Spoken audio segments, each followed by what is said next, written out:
नमस्कार दर्शक बंधु आपण मानक मो चैनल अनेक अनेक स्वागत। तेज चलतु मुझे सहज उपाय पाउरुटी मलाई रोल को बनाऊँगी देखी नवा।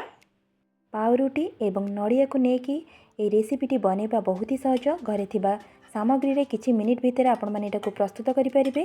सकाळ जलखिया हेउ कि संध्यारे टिफिन ने आपण मानक जदि मीठा कि पिठा खाइबा पई इच्छा होतिबो ए रेसिपीटी पूरा परफेक्ट रहिबो।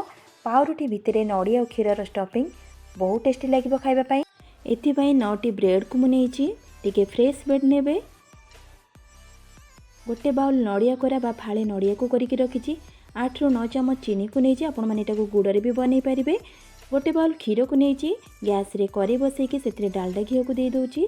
आपण मैंने डालडा घी जगह गुआ घी भी देकी बनई पारे।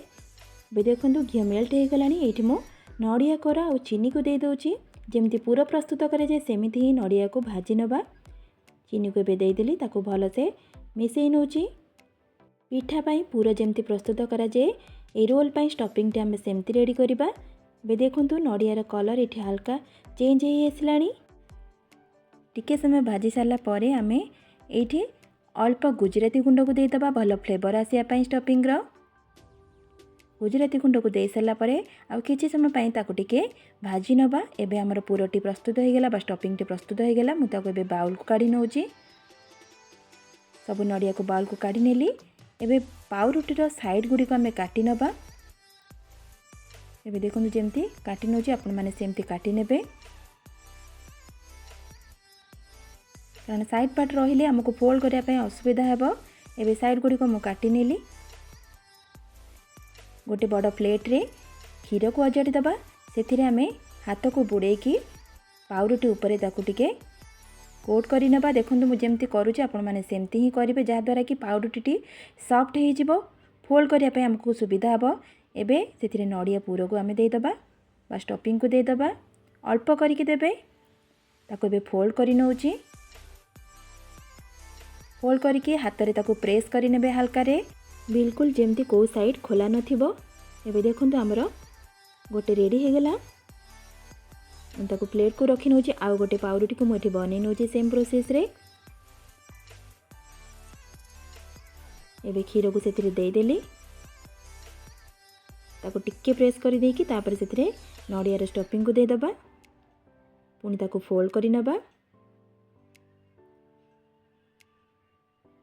फ्रेश ब्रेड नेले आपण मानकु इजी हो एटा बनेबा पई। एबे रेडी हो गला।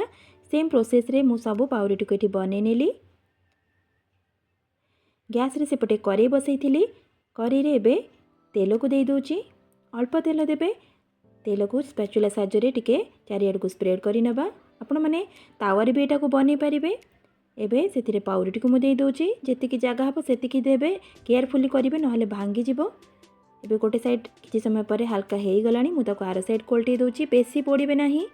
एतिकी ही कलर आसीबो जेमते आपण माने जानि परिबे एटा परफेक्ट हेची। टिके लाइट गोल्डन कलर आसिले आपण माने एटा को प्लेट को काढी नेबे। एटा को बनेबा पई हाफ मिनिट समय लागिबो। एबे देखंतु दी साइड हमर परफेक्ट भाबे कुक हो गला। मु ताको प्लेट को काढी नौची। देखंतु केते सुंदर देखा जाउची और कलर भी पूरा सुंदर लागुची देखिला परे। सेम प्रोसेस रे आउ पाउरुटी को मुठी फ्राई करि नौची। एबे पाउरुटी को दे देली। किछि समय छाड़ दबा तापरे ताको आर साइड को उल्टेबा। गोटे साइड हो गला पर आर साइड को ताको उल्टे देबे। उल्टे की टिके तेल को दे देबे नले ड्राई लागिबो एटा खाइबा पई। तेल को देके किछि समय टिके छाड़ देबे तापरे ताको आमे प्लेट को काढी नबा। ताले दर्शक बंधु आपण माने देखिले केते सहज उपाय पाउरुटी रे मु ए पाउरुटी मलाई रोल को बनै नेली। आपण माने पिला मानको इजीली एटा को टिफिन रे रेडी करके दे परिबे। सकाळ जळखिया भी खाइ परिबे।